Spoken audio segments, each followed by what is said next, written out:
Thanks, Ange, for that very grand, introduction to my speech. I hope my speech lives up to that.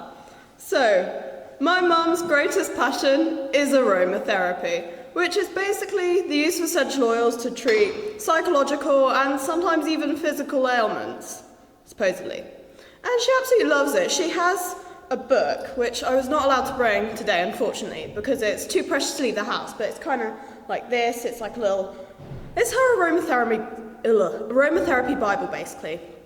And last year, when I was revising for my GCSEs, I was there, in a futile attempt to answer a brutal chemistry 6 marker.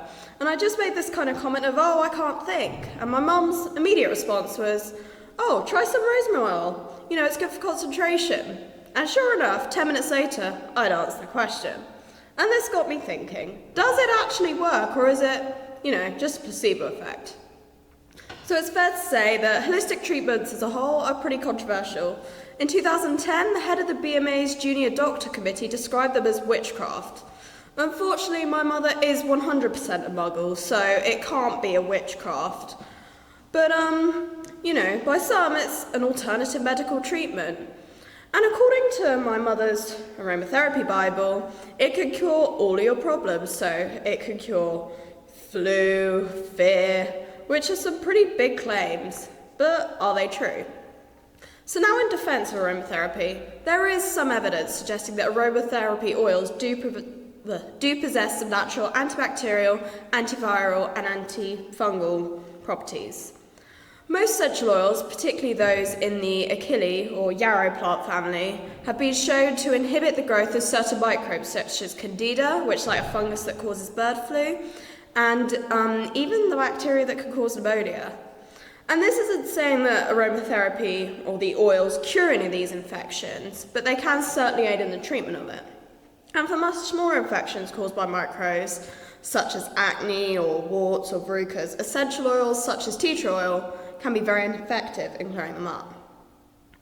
And scientists have also said that when you inhale essential oils, it can cause a change in the mood because cells in your nose, I'm no biologist, so this may be flawed, they have receptors which pick up particular scents. So this is the receptor, this is the scent, it kind of does this.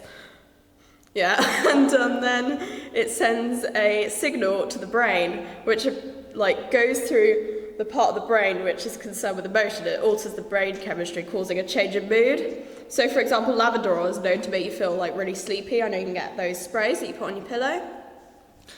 However, despite all this, there are some definite limitations to the effectiveness of essential oils.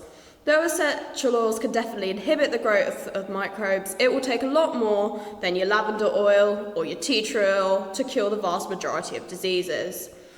So most essential oils just help in the treatment of the symptoms alongside conventional treatments, and by that I mean actual drugs from your doctor.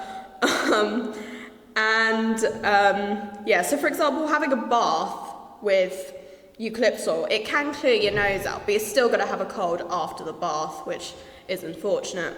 Additionally, doctors believe that any mood change caused by essential oils is literally just a placebo effect. So, for example, the University of Munich conducted a study where they gave one group of participants essential oils and the other water, which they called essential oils, and there was minimal difference in the time taken for a mood change.